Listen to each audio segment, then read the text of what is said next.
All right, welcome in everybody. I got another super exciting guest here. I got my client Patrick Cisco from the Distracted Dog out in Peoria, Illinois. And Patrick and I have been working together for quite a few years now. I was just going back through it, and you started with us in May of 2023. So coming up on 3 years pretty soon here, dude. And it's been pretty awesome to watch you grow this thing. So without further ado, man, do you mind just kind of like introducing yourself real quick, telling everyone a little bit about you and maybe just like how you got started as a trainer? Yeah, for sure. Yeah, I'm Patrick. I started training dogs about 6, 7 years ago or so. First, just started out by we got our first pet dog, started getting into training with her, and then realized that she wasn't capable of doing all the stuff we wanted to really do with her as far as like sport work, competition obedience. We started really getting into like bite work and that kind of stuff. So from there, just ended up dropping into a couple different clubs, one club in particular, and then really kind of liked what we saw. That ended up making us get another dog that was capable of the sport and everything. And then from there, just learned through a lot of like apprenticeships, hands-on training, that kind of stuff. I trained up at that club for about 2 years, working dogs there. And then I worked for a different trainer for about 2, 3 years, getting a lot of my hands-on experience. And then from there, kind of transitioned out on our own. Very nice, dude. Yeah. And if I remember correctly, you were hanging out in our group, the dog trainer community, for quite some time. I remember that about like our first call that we did together. I'm like, hey, have you seen any of my content I've published on like Facebook or anything like that? And you're like, I've seen every single one of your interviews. Yeah, we watched a bunch of it in the beginning. It gave us a lot of good Yeah. tricks for getting started. A Yeah. lot of inspiration as far as like kind of how we can kind of do this on our own. Yeah, and this is the first full circle moment, dude, because I mean, like that's exactly obviously what we're recording now, and I'm sure this will be helpful to somebody else. So it's just funny how that can happen. I mean, you're like a total testament to, if you just put your head down and go to work and build something and work on it every single day, like, it works out well for you. So do you mind Absolutely. just kind of talking a little bit about like, putting yourself back into the shoes that you were in when we first got started together? I mean, we were talking a little bit about this before the call, but you were working at GNC at the time, right? Yeah. So initially, whenever I left that other dog training place, I wasn't ready to go out on my own yet. I didn't feel confident and didn't want to take that jump. So I ended up going back to where I was before dog training, which was at GNC, being a manager there. Yeah. So yeah, I was doing that full time while kind of getting all the back end of the stuff ready for the business, as far as all the paperwork and LLCs and all that kind of stuff. Yeah. And then started jumping into like actually trying to acquire clients and realized how much of a struggle it was once we were out on. Yeah. Yeah. And if I'm just going back through it, like when we first started working together, I remember having a conversation with you and Anna, and you guys being like, well, one of us should probably like take the leap of faith before the other. Mm-hmm. And that way we can have some sort of security. We don't need to like rip the band-aid off all at once. And so I think that's what happened, right? Like you went out, she stayed working there, right? And you were able to really build this up. And then when the time came and it was appropriate, you're like, okay, why don't you come full time to the business as well? Do I have that right? Yeah, so it ended up being almost exactly a year. So from we started the business officially like in February. I think it was 2023, maybe 2022. I get my years always mixed up. Yeah. Yeah, we started in February. That's whenever I went on full time, and then from that, it was exactly 1 year later that Anna was able to leave her job and come on full time February of the next year. What was that like, dude? Because I mean, that's a hang up for a lot of people. It's like almost like the golden handcuffs thing, where it's like I don't love what I do, but it like pays the bills and it's consistent and I make decent money doing it. And yeah, I know that there may be something better out there for me if I start my own business, but I'm comfortable doing this. So what was that like for you, like making that transition and having to like step out away from, something that you already knew and were comfortable with? Yeah, I mean, I think in the beginning it was really difficult. Like, actually, if I take myself back to that, it was really difficult giving up on something I felt was consistent. We were making good enough money to pay our bills. We were able to travel, Yeah. kind of have like a lifestyle that we were okay with, right? Obviously, Yeah. we like to make more and be able to do more things, but nothing was like, oh no, we got to make a change right now. So it was really easy to get stuck in that. Yeah. But looking at it from now, I wish we would have done it even sooner. Even Anna coming on full time, like if you end up doing the math, like if we put in, I mean, what you do 160 hours a month for some other business, if you put that into like just advertising yourself, putting yourself out in public and training dogs, like you'll make more money than you will working some full-time job somewhere else. 100%. Yeah. Yeah. It's so funny, man. I mean, I feel like I've had that experience quite a few times in my business as well, where you're so fearful of making a decision, whether that's leaving your job and going full time in the business or even hiring somebody, adding somebody to the team. And you're like, I don't know if this is going to work or not. Can I afford to do this? And then you do it. And you look back 6 months later and you're like, damn, I wish I just like did that way quicker than, what I did. Oh yeah, absolutely. Yeah, yeah. And so what was that like though when Anna came full time at the business? That was probably a game changer for you guys, just because obviously having a second set of hands around, just even that alone is a game changer. But having somebody to, yeah, just share everything with, like answering calls, doing consultations, training dogs, all that stuff. Yeah, for sure. I will say like one thing we've done really well at is separating the business between us. So like we don't I everything I do is different than everything she does. We don't both do the same thing all day. I think Mhm. that's what's made us able to grow so fast. Yeah. But also, for me, like I take too long to make decisions sometimes. I wait till like the decision's almost made for me. So like at that point, whenever she made the full-time transition to come on, it wasn't Yeah. like, no, are we going to be able to make it? At that point, it was like, we're so booked up that you literally don't have We time. like almost don't have a choice here. We just Yeah, have you to can. do this Yeah, you now. can't go clock in at work, so you got to stay clocked in here and let them know 2 weeks, right? Yeah, yeah, So, but I also feel like that's just who I am as a person, who we kind of yeah, are, how we make the business decisions and everything. But I feel like that's what led to us actually being able to like make it to where we're at now. Is that we yeah. did rush it too fast and then put ourselves into a bad situation that we weren't able to get ourselves out of. For sure. Yeah, you are definitely super analytical. Like I remember that when we first were deciding, hey, do we want to do this? And you were like looking at the numbers like every single angle possible. And then at a certain point you were just like, all right, I just gotta do this. Cause that's the thing. It's like that so much of that is just the reality in business where you can theorize and pontificate about stuff all you want and make your best educated decision to, is this going to work or not, but then there's a certain moment where the rubber hits the road and you're like, okay, I'm going to get leads. It's just a question of like, what am I going to do with them now? Absolutely, yeah.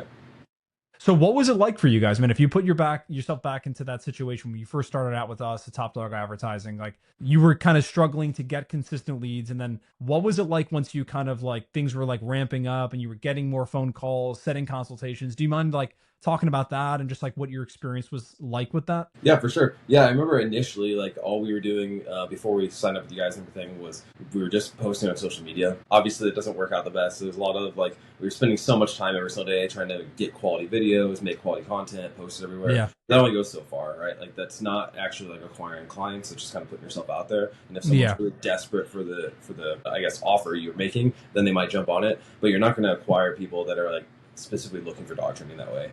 Yes. Yep. Our experience. So yeah, we were kind of struggling as far as that goes. Like we weren't really doing board and trains at that point because we didn't have like the brand recognition, Right. trustworthiness, all that kind of stuff. So yeah, we were doing just individual lessons quite a bit, and at that point, we were only doing like 2 to 5 clients a month as far as Yeah. like, signups go. So things were definitely pretty slow. Yeah. Yeah. Until we made that jump, and then obviously making that jump, it was pretty quick. I remember initially you said like, just give it a few weeks. You might not see anything right away, and it was probably like 3 or 4 days later. The phone went from like You got to set the proper ringing. expectations. You don't want to be like, hey, a couple days you're gonna be like a millionaire. You'll be good to go. So yeah, we always kind of like to like under promise over deliver. But that's cool, man. I mean, so you remember kind of feeling like even within the first like week or so, feeling like, okay, I'm getting some traction here. Absolutely. Yeah, I remember being at GNC and being like, oh man, like I got a customer in the store, but my phone's ringing and I got to decide what to do here. Yeah. I definitely remember that for sure. Yeah. And at the time, so when we first started working together too, like you had to get really creative about how you did your consultations too, right? Because you were meeting people out in public, weren't you? Yeah, yeah. During the summer and during the warm months, we are doing a lot of out in public training. So we'd go out to like parks, places, stuff like Yeah. that. And then during the winter, we lived inside Bass Pro Yeah. until we couldn't I anymore. remember that. Yeah. Yeah. So cool, man. I mean, I just feel like it's the definition of no excuses because there's people that say they want to start businesses, but they get hung up on all this little stuff, right? Where it's like, well, I don't have a facility, so I can't do consultations, and I don't want people coming to my house, right? Or, yeah, maybe sometimes of the year we can meet at a park, but it gets really cold here, and we can't, meet outside in January, February, March, right? Mhm. And I just think that where there's a will, there's a way.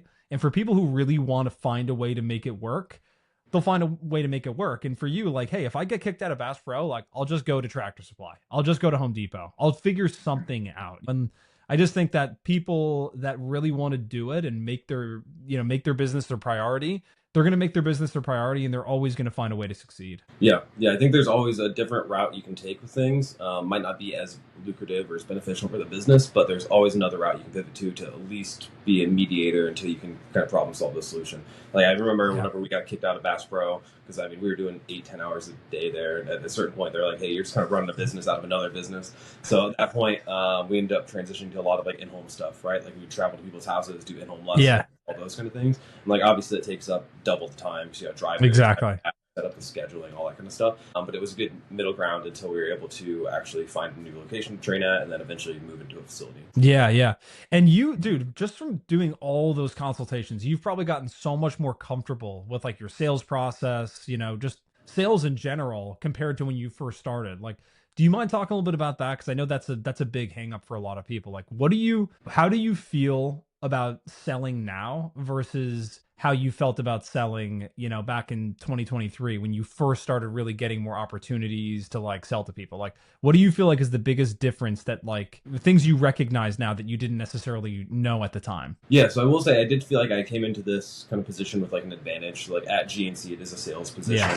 We did a lot of sales training and those kind of things there. So with that, like I felt like I was pretty prepared moving into evaluations. And then at the first dog training place I worked at, I was doing evaluations there as well. But definitely, I feel like the biggest change was initially it was very like stressful. It was like, hey, I got one opportunity here. I got to make sure I can close this. Where like that made the stress of the sale almost make the sale harder and more difficult and like less like more clunky, if that makes sense. And then now we're at the point where like, I mean, this week and the last like month or so, we've been doing like 10 to 20 evals a week. At that point now, I feel like we're more like we're selecting the clients we want because we only have so much. It's like there's certain clients it's like, hey, you don't seem like the best fit for us, and I'll just recommend another trainer. Where if when we first started, it's like I would never do that. Like no matter what issue you have with your dog, I'm trying to help you out. I got a solution. I will take you on as a client. I will literally work with anybody. Yeah. Everyone goes through that phase in your business, and then you realize like this sucks. I don't want to work with these people. Yeah. It's like you can pay me half price. I don't care. We'll figure it out. And now all of a sudden it's like, hey, like this doesn't seem like the best fit, or maybe this other person would be better for you, or whatever it is, or like the schedule is literally so booked up. Like if you want to work with us, it might be a couple weeks. Are you okay with that? And some clients aren't, but we're at a point now where that's okay. For sure, dude. For sure. Yeah, it's another weird thing too is making the shift from selling other products and services, so somebody else's dog training company, or selling a supplement at GNC, to all of a sudden you're like, wait a second, I'm effectively selling myself here and my brand. So is that like weird for you at all? Because I know some people don't even think twice about that, and other people get really hung up on that. And they're like, again, felt very comfortable to me to sell dog training when I was working at this other company because I wasn't the owner of the business. So was that like weird for you at all, or not really? Actually, I think it was kind of the opposite. I think there was definitely a big difference between going from selling products to services. I think there was a difference there. But I feel like whenever I was selling my own service versus selling a different company's service, I felt more confident in the sale because I know exactly what I'm going to provide. Like I know it's not like I'm selling you a product that someone else is going to jump in and train, and I hope they do correctly.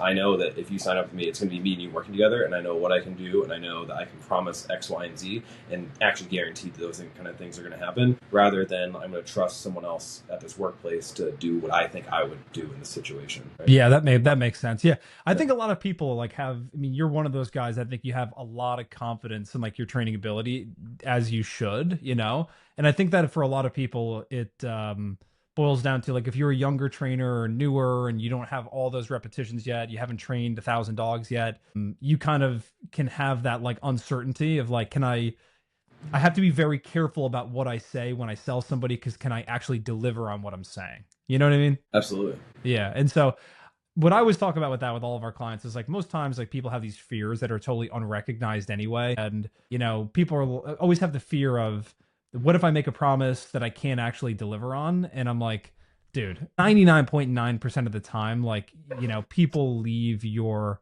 walk away from working with you guys and they're super happy. And every once in a while you get that one person who's just like very difficult and is complaining, but like I don't even know if there was something you could have done to help those people in the first place, Mm-hmm. Yeah. And that's why you just straight up turn those people away now. Yeah, I feel like there's two different types of people whenever it comes to people looking for dog training services. There's people that like have very low expectations, like they think a trained dog is just a dog that if you put a cookie in, they can sit, and like they're happy if they get that far into training, and obviously we go way further than things like that. But then the other people that like they expect you spend 5 minutes with their dog, and their dog should be able to off-leash shield through a farmer's market or something. And at that point, you're just not a good client. The product we're offering and the solution you're looking for just don't align. Like that's just not realistically a thing. And no matter what, you're going to leave somewhat unhappy because you're not able to do backflips with your dog off a helicopter with a quick session, right? Exactly. People that actually understand dog training understand that like it's more of a total solution. It's more of a long-term problem. It's not just like an overnight fix. Yeah. And I remember, you and I have had many conversations about that exact topic in particular, where it's like, a really good salesperson is able to sell somebody on that idea. I think a lot of times people can get frustrated and just throw their hands up in the air, and they're just like, all these people that are coming to me don't understand that it's not a quick fix. It takes time to really, train a dog. And yeah, you're not going to, see the perfectly trained dog that's been trained in training for 5 years. You're not going to have that after a 2 week board and train or something like that, or after a 6 week private training program. But I think it's just sometimes we can take that as almost like an insult to our intelligence and be like, why are these people so stupid and so annoying? But in reality, it's not malicious that they're behaving that way. It's just like ignorance. Like they just don't know. And so like it's on us to kind of educate them on the idea of, hey, you may have like misaligned goals and expectations here for what is going to actually happen through this training program. Yeah, for sure. One thing I always try to do during evals too is I try to set like short term, medium term, and long term goals for clients, because a lot of times some clients do come with that crazy goal of like, hey, I want to be able to off leash anywhere with my dog. And it's like, that's a great goal. So like, let's set some milestones for that, and then here's some options and give you each of those milestones, and then clients can kind of select where they want their dog to come back home at, or where they want to stop their training at, to then continue it on their own or transition into some other different type of training style, whether it's like a group class, private lesson, whatever it is. That way we can still reach their long-term goals, but it's not like this one thing is going to get you all the way there, unless it can, right? Yeah.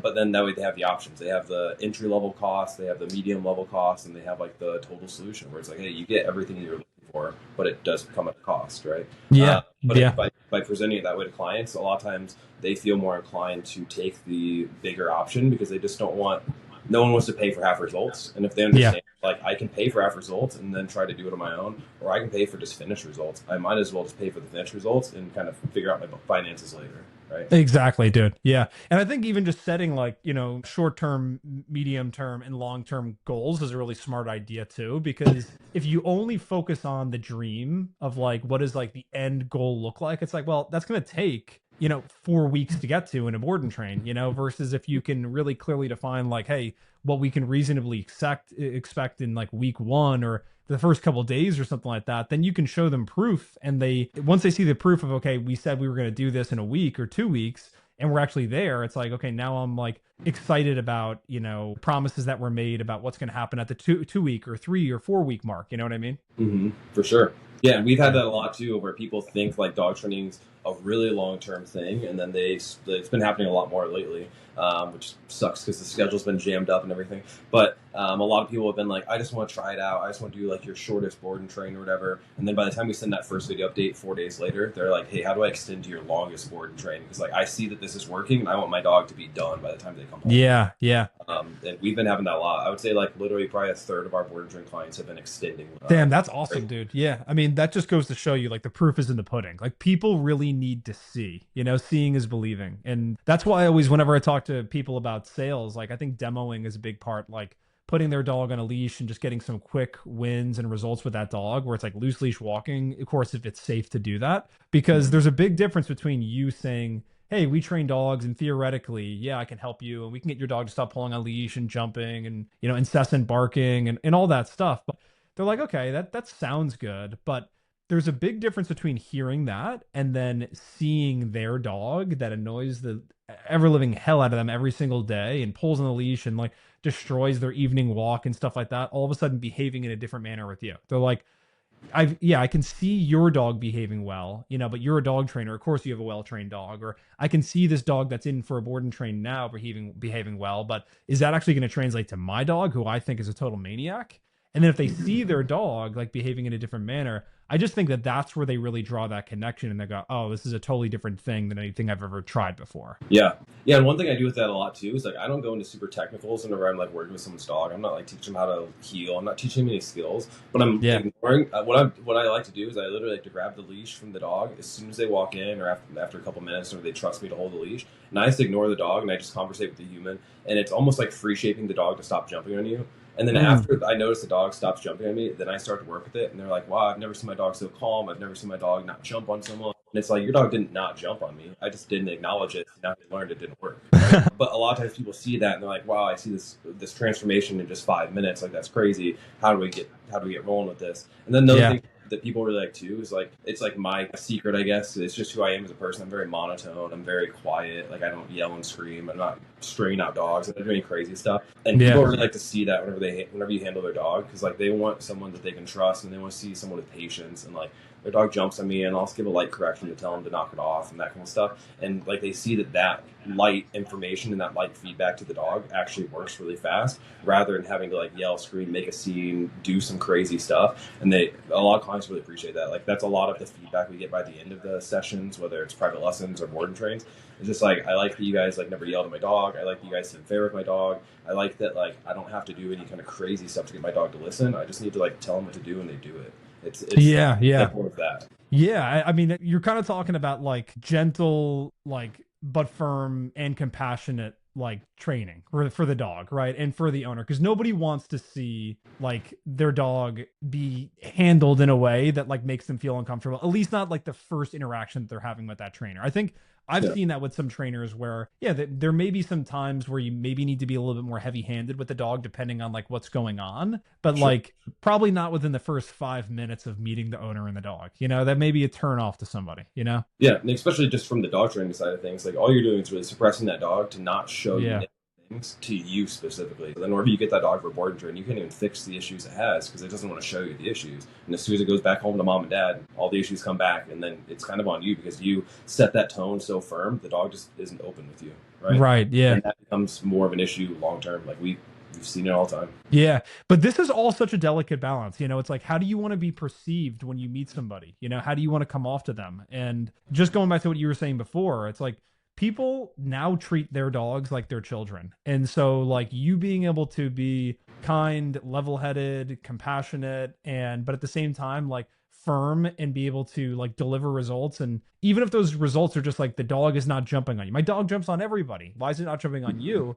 And they piece it together and start recognizing like, oh, Patrick is he behaves in a different manner, my dog behaves in a different manner around him. And that's, I think, the number one first thing that you really want people to identify with you. Yeah, people use the term all the time, like patience. Like they love to see that we have so much patience with their dogs. Like their dog will jump on me 10 times and I'll just redirect him to place and help him problem solve it, and all of a sudden that kind of stuff gets fixed right away. And people are just like, wow, whenever my dog jumps at me one time, I just want to throw him out the window and go get a new dog, right? And then they see that you're okay just tolerating that negative behavior for some duration of time without losing your cool. And then they really just build trust. Like, hey, I trust you behind closed doors. You're not going to be doing anything crazy with my dog. So like, I'm willing to send him. Because unfortunately, the dog training world's gotten that way now, where trust in just dog trainers is at like an all-time low, it seems.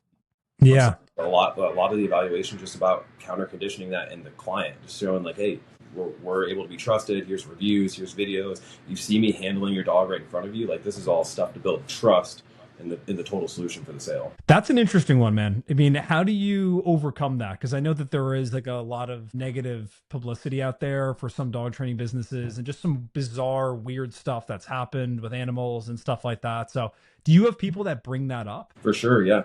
I mean, I don't like to talk bad about other dog trainers or anything, but like we've had within the last maybe 3 months or so, I would say a third to a half of our clients have directly come from other dog trainers having bad experiences. Yeah. So that is the whole evaluation, is just overcoming that like trust factor. Like, I mean, there's like the 5 main reasons people don't trust a salesperson or don't sign up for some kind of offer. And a lot of times it comes down to trust. And especially if that trust's already been burned by someone else, it really goes a long way just to show them like you have the patience, you have the compassion for the animal. You're open and you're just like clear and like, what's the word I'm looking for? Transparent. Yeah, you're just transparent. You're not lying about things. For those kind of sales, I feel like the best approach for it is just making it not a sale. It's just making a conversation like, hey, what did you and did you not like about your previous training style? I want to make sure we align with that, right? It's not totally to sell you on how great we are. It's, hey, I want to make sure that you're not getting into the same boat you got into previously.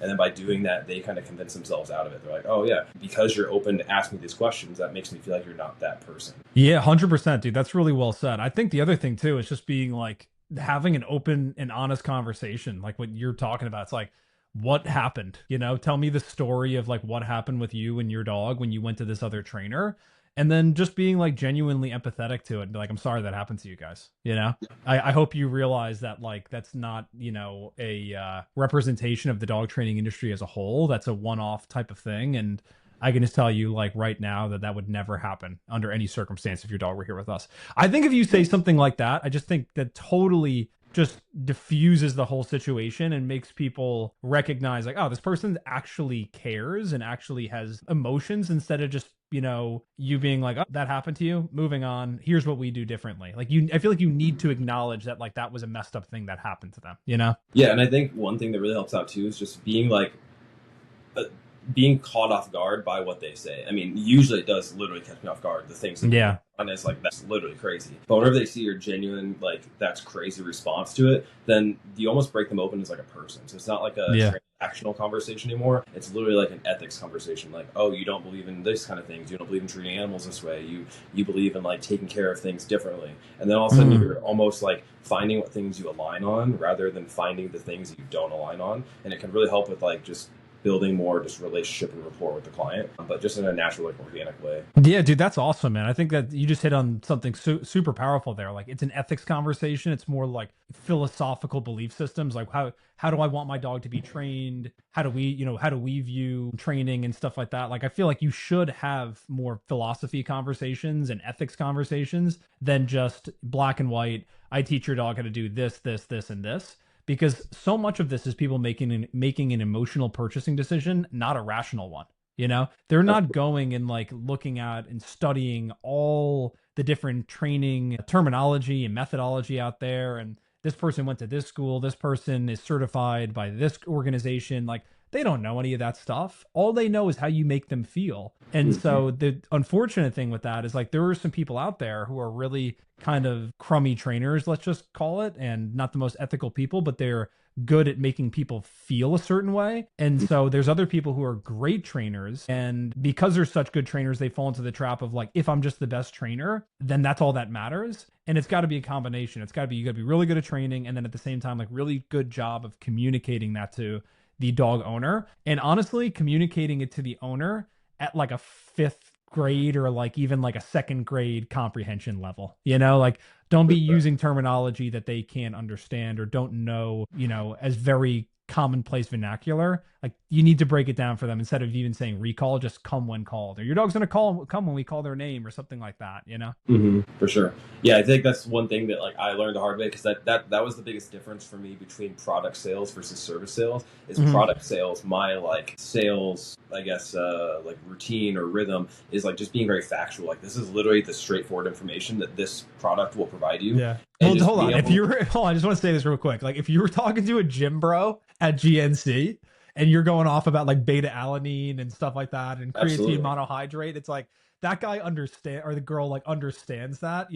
Your average just pet owner, probably not actually. No, they don't. No, that would be the sale. That's how it would work. Is I would just flip over the bottle of something with 900 Yeah. words they couldn't pronounce, and be like, this does this, this does this, this does this, and they're like, I trust you now. Yeah, Like, yeah. you know all sound like that. you know what you're talking about. Yeah, exactly. And then that kind of worked well that way. Where I feel like with dog training, it's kind of the opposite. It's like dumbing, like you said, dumbing it down. Like, I would at Yeah. first, like, we're gonna use positive reinforcement, and then we're gonna transition to negative reinforcement. Clients are looking at me like, is my dog gonna get trained? Like, what's gonna happen, right? Yeah. And now it's just like your dog will learn how to place. Place is just sitting on a cot. Like, all right, that's easy, right? And you just Exactly. know it with a dog or two, and they're like, cool, I understand. Let's get rocking and rolling. Exactly, bro. You're just like, I think Albert Einstein said, if you can't simply say it yourself, I'm paraphrasing here, but if you can't simply say it yourself, then you probably don't understand it as well as you think you do, And I Absolutely. think that the really good trainers are people that are not going off and, hanging their hat on really high level terminology, but can instead explain it to a 55-year-old person the same way that they could explain it to a second grader. For sure. Yeah. Cool, man. So, dude, I mean, talk about what's been happening recently for you here. Because, I mean, you guys moved into a facility, like, so much has changed over the last year. So, I mean, we started close to 3 years ago, and you were selling out of, different businesses, as you put it before, and going Yeah. to people's homes and dealing with the complexity of, like, people coming to your home or not wanting people to come to your home and stuff like that, where you guys were keeping dogs. And now you've totally moved in a different direction here and gotten into a facility. So Talk about what that's been like, man. Yeah, I mean, it's definitely has its pros and definitely has its cons. I Yeah. think that like having a facility, having a secure location is really nice for just daily training. I feel like the board and train process has been extremely like smooth compared to like what it was previously. Because previously, it'd be like, where are we going today with the dogs? Like, let's load them up. Let's go do all this stuff, right? And it's Yeah. less about just like, hey, the dog's here. Let's get a bunch of sets in. Let's keep going and going and going and building, and then periodically going out and training elsewhere to like actually proof and kind of perfect behaviors and things like that. Yeah. Biggest things. One of the big negatives, I told Anna before we got a facility, I was like, this means longer days now, right? Because now it's extra time loading them up in the morning, driving to work, being at work during all the hours, essentially, at this point, because we're just a 3-man team at this point. So constantly being there. So like, those are some of the negatives, right? It's like schedule-wise, it's definitely gotten a little more, I guess, locked up. And then I'm the kind of person, if I'm here, I want to be doing something. So Yeah. I had to overbook myself client-wise and get everything going, which is kind of where we're at now. Like at this point, Yeah. we're looking to expand the team even more. I can't keep doing what I'm doing. She can't keep doing what she's doing. We got to have some people to help us out with it now. For sure. It's a good and a bad problem to have, right? Yeah. And a lot, I mean, you're just like quintessential moved into a building. A lot of people deal with this where it's like, okay, I moved into a building, but now I got to kind of like retrofit the building too. So you've been doing a lot of repairs on the building and painting and drywall and stuff like that as well. I mean, you got to put in a new floor in one of the rooms and stuff like that too, right? Yeah, so I mean, we actually didn't have to do a lot. So the building we moved into was a previous dog training facility. Okay. So it was need a lot of renovations. There's like some little things here and there we had to tweak and modify and that kind of stuff. Big thing was we just put down rubber flooring in one of the rooms, so we have a Okay, cool. floor and a grippy floor that in Yeah. case we for certain different dogs or different situations. But other than that, we haven't really had to do a lot. We are looking at replacing the flooring in the lobby and the offices and all that kind of stuff. But Right. trying to budget and balance here because we don't own the place. We're only here for a couple of years, so I don't want to invest a bunch of money into it and then move out and then Totally. out that money. Yeah. So looking for somewhat temporary solutions in the meantime until we can lock in like a permanent place in a couple of years. Dope, dude. Yeah, that's so cool, man. Yeah, but I mean, at a certain point, like you got to take the leap of faith and like move into a place of your own or just a facility if you want to take that.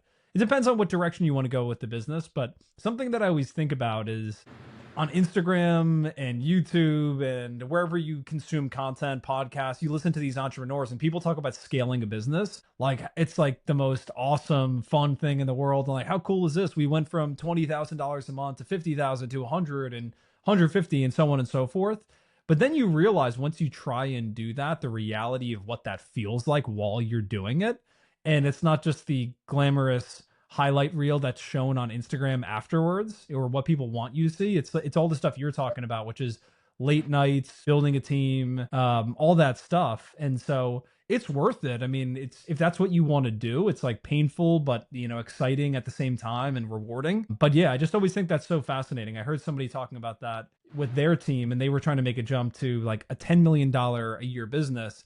And he's like, he's a CEO, and he was like, I just want everybody to know, like, this is not going to be fun. Like, it's going to be painful. There's going to be a lot of problems that need to be fixed. And so, yeah, I always want to kind of point that out because I think sometimes people just make it look like, oh, we just grew by happenstance from $100,000 a year to $1 million a year, and it just happened. And it's like, it was all totally fine along the way. It's like, no, there's going to be a lot of stuff that comes up that's like difficult to deal with too. For sure. And I feel like that's something I feel like I understood a decent amount getting into this is that each step is going to be a big step, and it's going to be not something like it might seem easy, but it's not always going to be easy.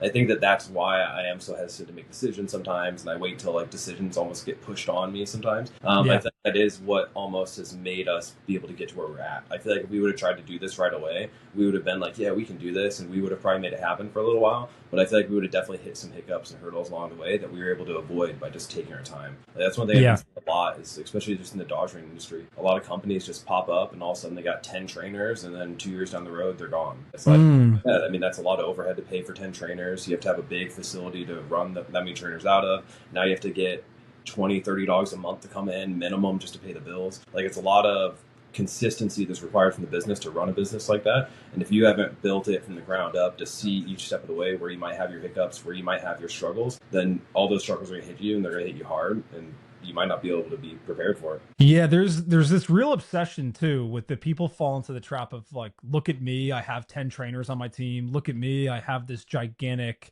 10,000 square foot facility. Look at me, I have all this revenue that I'm flaunting and stuff like that. But at the end of the day, what it really boils down to is like, how profitable are you? you Mhm. know? And, how happy is your team? Like, are they getting paid well? Like, or do you just hire people just to stroke your ego and be like, it feels good to have another person and say I have a 10-person team or something like that? But Mhm. I've seen a lot of businesses, like I'll never forget years ago, I took a call with a guy, and on the outside looking in, you would thought this guy's got an amazing business. He's got a dog training company. He's got all these trainers running around the area that he's in, doing all these consults, making sales. They have this many active clients on their roster and all this stuff. And I was like, what does your business look like, revenue wise each month? And he was like, so happy to tell me that number, which was like 40 grand at the time, 40 grand a month. And I was like, oh, that's awesome. Like, how much do you keep? Like, what's your profit margin on that? And he was like, well, that's a little bit complicated and it'd be hard for me to say. And I was like, I just kind of held his feet to the fire because I thought he was going to be a client. And he basically told me at the end of it, he's like, on a good month, it's like 3 to 4 grand I take home.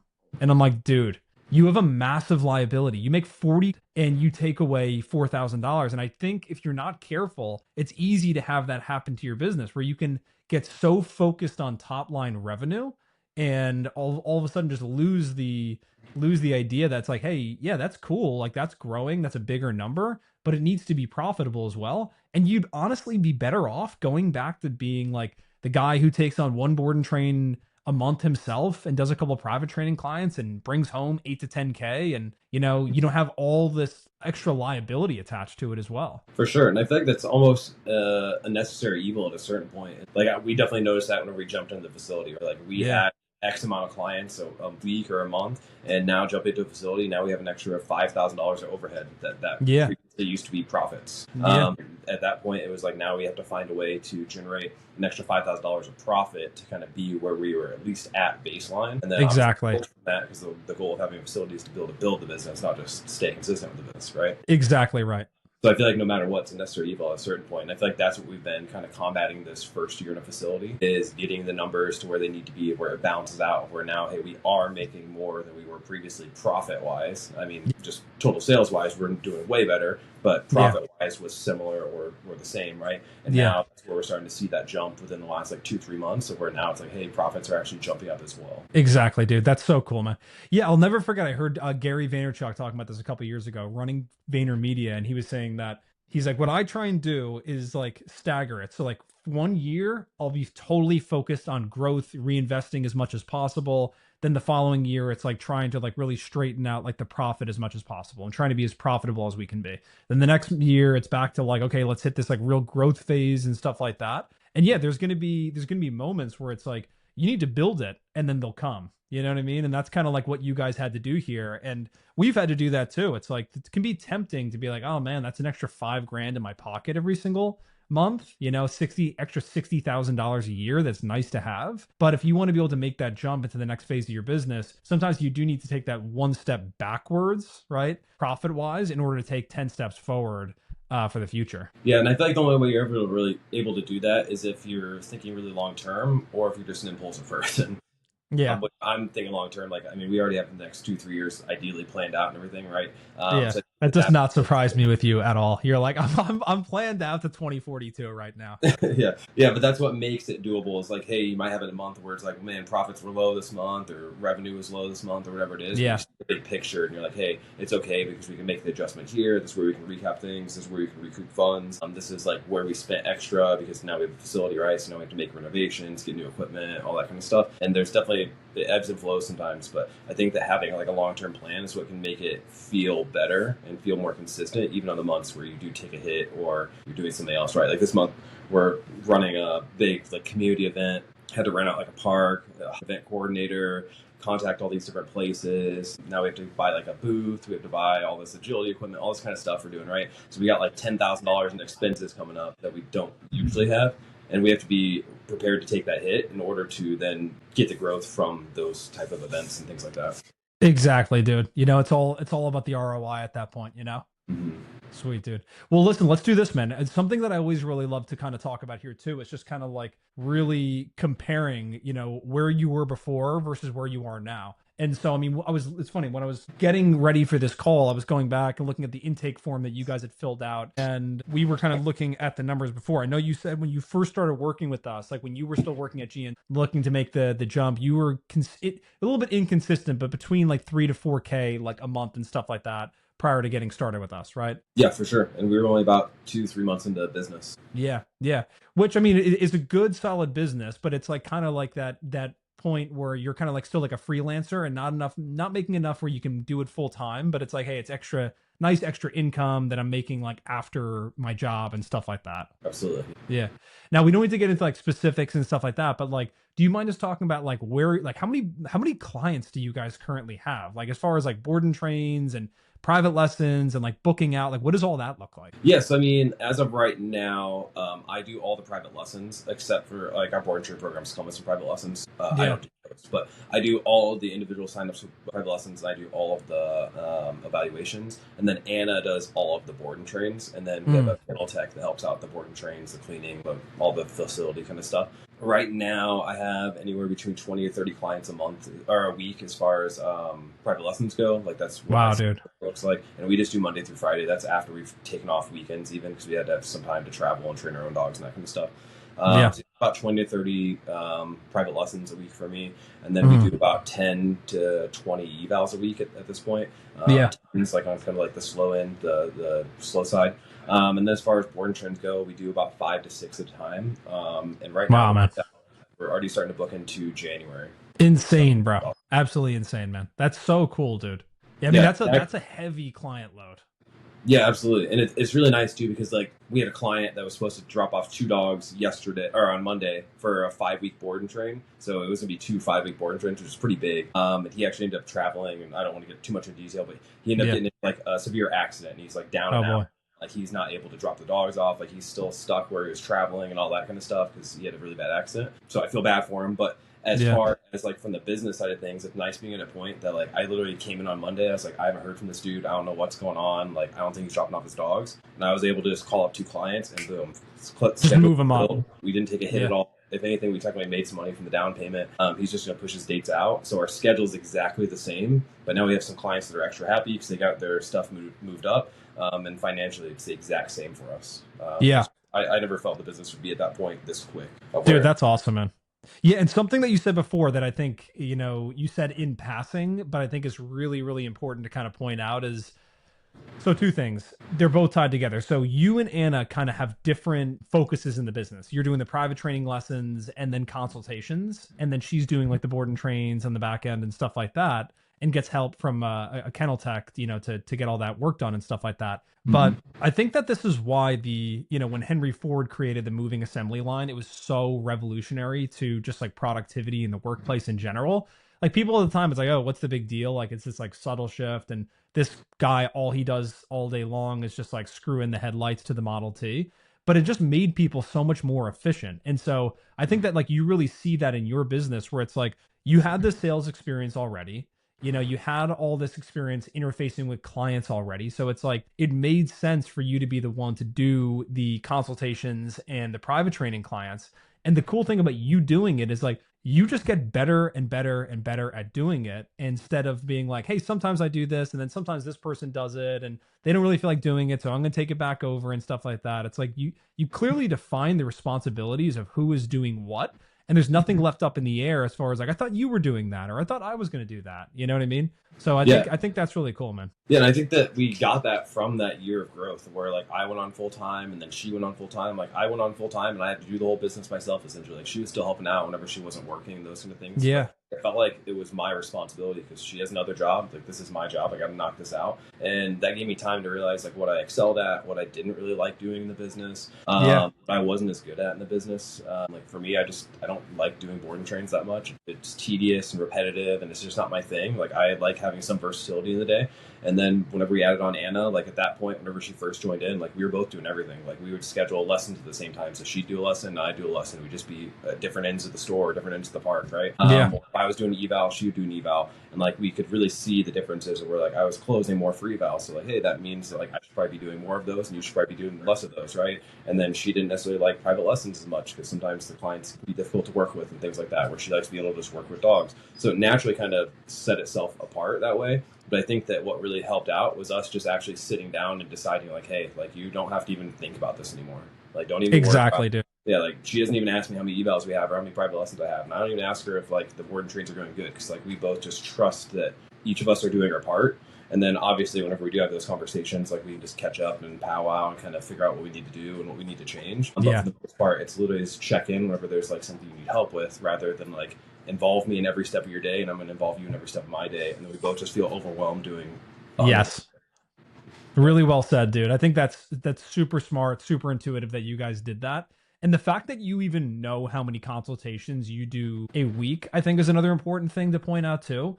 Like there's so many of us that run businesses and it's like, how many sales calls do you do in a week? And people are like, I don't know. I think like 6, something like that. And then you're like, let's pull up your calendar and look at it. And you're like, well, I didn't have any this week, and last week I had 2. I thought I was busier, and it's like you should really know your numbers. You know, you should really know how many leads did you get, how many consults did you book of those leads, of the consults that you booked, how many people showed up, of the show ups, how many people closed. You know, it's like if you don't know those numbers or generally an idea, it's a really hard to scale that business in that process. Absolutely, yeah. Yeah. I feel like anytime we have less than 10, that's when I'm reaching out to you. Yeah, Kevin, what the hell's going on over here? Yeah. Why are things getting so slow? We only got 10 this week. Exactly, man. But you know, something that's cool about you guys too is like you guys do other marketing too. You know, a lot of times people reach out to a marketing company and they think like, okay, the marketing company's got this and I don't need to do anything else. And if I'm slow, it's entirely on them. And it's like, I'm not trying to abdicate any sort of responsibility. Like, hey, if it's slower, there's things we do to try and make the phone ring and all that good stuff. But all of this stuff works together. You doing social media posts, like I'll never forget that about you when we first started working together. Like you guys did invest a lot of time and energy into social media.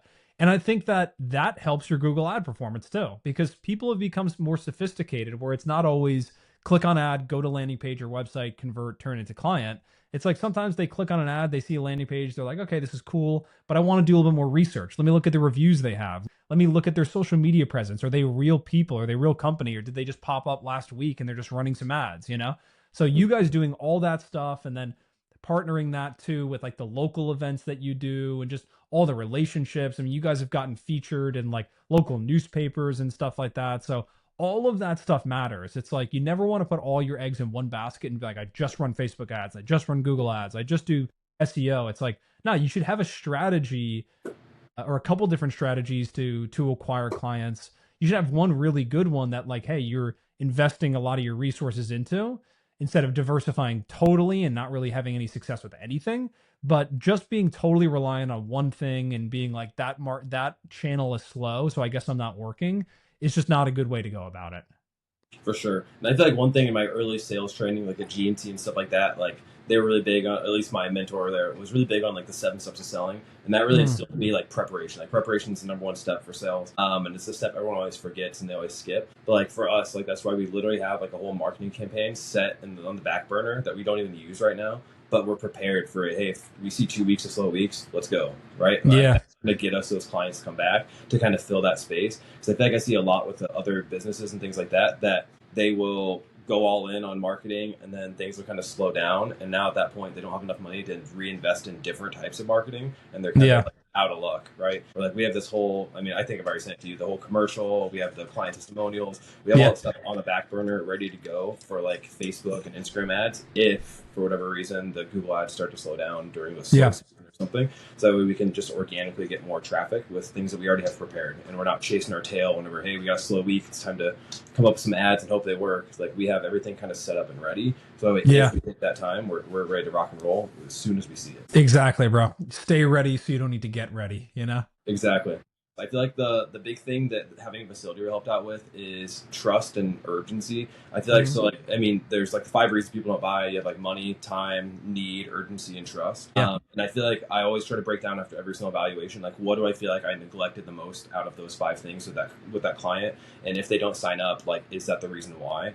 And typically, if it's a money thing, like sometimes you can only do so much of that, right? Like people have a limited budget sometimes, but the other 4, I feel like you can typically go above and beyond to kind of close what you need to close. And I feel like that's the biggest change we've noticed from having a facility is now trust is no longer an issue. Like it's as soon as they walk in, boom, trust is already built. So I can kind of skip that one. Based on having a conversation, they're going to learn to trust us more based on our reviews, all those kind of things. And then the urgency kind of filled itself. Like now that we have a facility, we only do X amount of dogs at a time. Like now we are booking out into January. So whenever I look at someone, I'll start out the evaluation just like, hey, just a heads up. If we end up talking about board and train here, we are booked out into January. So it's just just something to start to consider. And that whole time they're sitting there thinking throughout the eval, like these people are extremely trustworthy and I need to make my decision as soon as possible because they're booked out so far. You're right. And then it's going to become February, March, and I got to make a decision here. Exactly. Yeah. And I mean, we can already start to utilize that here in like a month or two where it's like, hey, get your dog ready for spring. Like it sounds crazy to say we're not even really in fall, but get your dog ready for spring. And like people planning ahead that way, it's going to really help out the schedule because traditionally our slowest month is February and March. Yeah. As of now, we're already starting to book some clients into February that are planning ahead. And we have already booking in January. So we're hoping that those aren't necessarily slow months this year. But the people who are getting booked into the new year, January, February, March, are those people need some sort of help sometimes, like a little bit sooner. So will you guys start them out with like a private lesson, or what do you guys typically do to kind of get them some sort of support up front? For sure. Yeah. So all of our board and train packages come with additional lessons. So like if you sign up for 3 weeks, you get 4 lessons. If you sign up for 5 weeks, you get 8 lessons. Like we always include extra lessons. And originally that was to use after the board and train in case they felt like they had questions, in case there was any issues with the dog, in case something new popped up they felt like they need help with. But at this point, we've been using those prior to the board and train. So it's like, hey, you're booked out in January, but you got an extra 3 lessons. Let's do 1 lesson a month, get you some foundational stuff, and then drop them off for the board and train, and we'll get them even further. Sweet. Okay, that's interesting, man. So, and then do you find that like people that do that tend to not need as much support on the back end? Oh, for sure. Because we're getting a dog that already understands markers, so we don't have to load markers. We don't have to spend that first 3 days loading markers, making sure things are fun and positive. The dog already has an understanding of those things. The dog's already experienced getting up on a place board. Dog's already experienced some recalls. So there's already a bunch of positives going in our favor, and we just have to add the consistency to clean everything up and make it like a finished product at that point. And the owner too. The owner has the experience too. Yeah, exactly. So they've had 3 months of at least just handling their dog and seeing how they struggle handling their dog. Where I feel like that's some of the issue with board and train is sometimes it's just like I'm annoyed with my dog, I send my dog away, and then I get a result, and I just expect it to be that easy. But whenever people go through some of the initial training themselves and see the struggles, the hang-ups, all the difficulties, and then they're able to pass the dog over for 3 to 5 weeks and get it back, and it's a completely transformed dog, they literally think you're like a miracle worker at that point because they invested 9 weeks of their time to get their dog just to sit on a place board for 2 minutes, and then we get them for 3 to 5 weeks, and the dog can stay on place while you're doing a bunch of other stuff, right? Or you can go healing through stores and through farmers markets and like not have a problem. And people they really see the value in the training because obviously dog training is not cheap, and a lot of people don't see the value in it initially, and that's what we have to do as salespeople. But I think more than just as salespeople to show the value, I think the product's what really shows the value. Exactly, man. Yeah.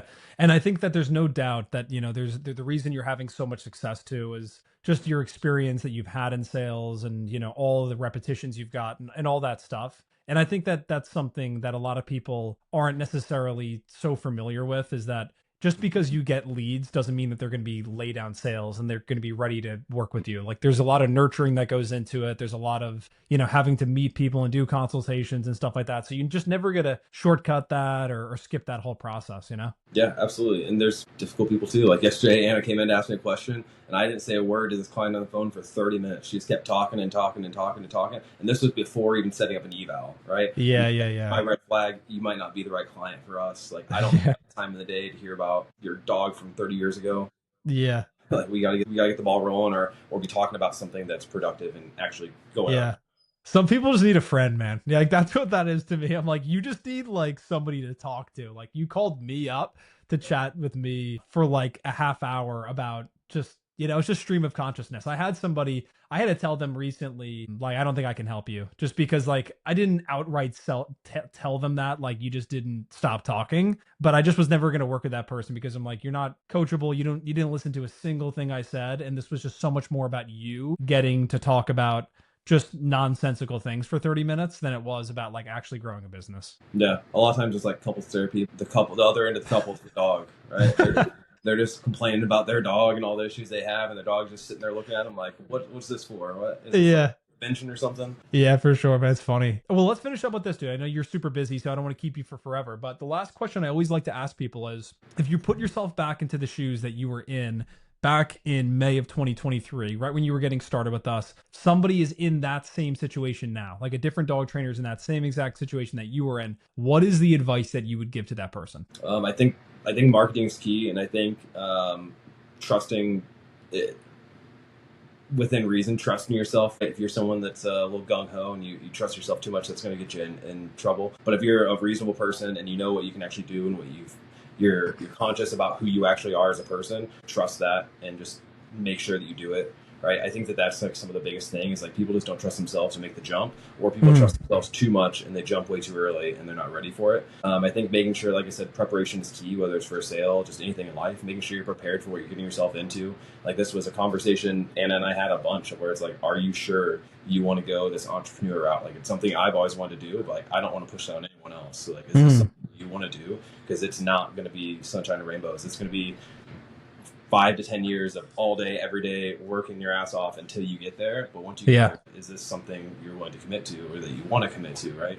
And then Yeah. you just make that decision, like I'm doing it, then do it. Like I think marketing was the key for us. I know we didn't really talk a bunch about numbers and everything, but we literally went from 3,000 a month on our own to like now we're currently about 35 to 50 a month. Damn, dude. Pretty consistent at this point of where we're not like struggling a ton to hit that number, and that's even booked out into like January at this point, so we can see the future numbers coming in at that level, and that's what makes it a where it's like this is working. Now we just got to expand the process because we're starting to we have a phrase here, after a long day we always just look at each other in the car on the way home and we both just say we're doing it. Yeah. That's all it is, right? You're just doing it until it gets done, and then once it gets done you're doing it. But at a certain point, you won't just have to be just doing it. It'll all be doing itself, and things will be going, and like Yeah. see the results of that. That's awesome, dude. Yeah, and I appreciate you sharing that. And because I totally know exactly what you mean by that. It's like you have like a long day where you kind of feel like I got my ass kicked a little bit here, and you're just like, hey, we're doing this. Like this is what I decided, and I feel like everybody can definitely relate to that if you've ever run your own business, you're currently doing. So that's cool. But dude, I mean, that's amazing, man. I appreciate you sharing those numbers because that's like you literally 10 to 15x your business over a couple years, you know? And I just think that people look at investing money in the stock market and they think about how can I get a return? And there's not many opportunities in life like starting a business and being an entrepreneur. It's like, first off, you get to work for yourself. You get to feel like you're building something for yourself. You get the freedom to be more creative and do what you want to do. And it's like, yeah, you're probably going to work more, but at least you're doing something you really want to be doing. But the thing I always really like to point out to people is, let's use some simple numbers here. It's like you start running ads and you put $1,000 into Google Ads, and all of a sudden you make $10,000.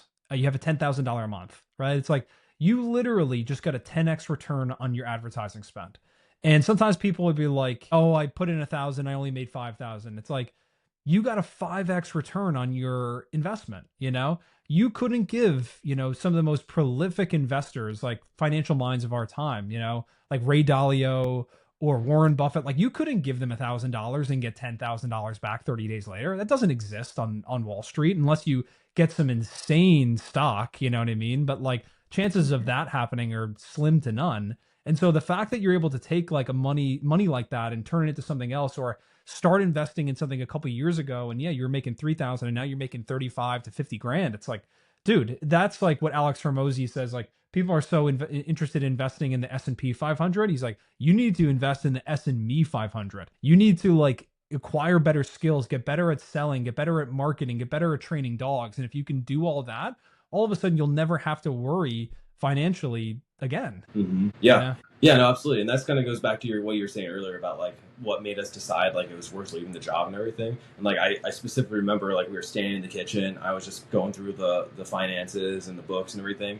and I remember just like looking at her as like, this month we literally made more than either one of us would have made at our full-time job in a year. Wow, dude. Like that difference really put it into perspective where like, I hate to say it, but I don't know if I could ever go back to a normal job at this point because I feel like I'm wasting my time. Like I would rather invest that 180 hours a month into something better specifically for me or specifically for us as like a family rather than like just wasting my time away somewhere else. 100%, dude. Yeah, super well said, man. Yeah, the return that you get investing in yourself is just like unparalleled, Yeah. I remember just sitting there in the kitchen. We were both just saying about like, remember all the stuff we had to go through for that whole year of income just to be like struggling to pay the bills, showing up to someone else's work for 10, 12-hour shifts a day, like just working nonstop for someone else just to barely survive, to work equally as hard for ourselves and be able to make what we would make over the span of 12 months and literally like that difference.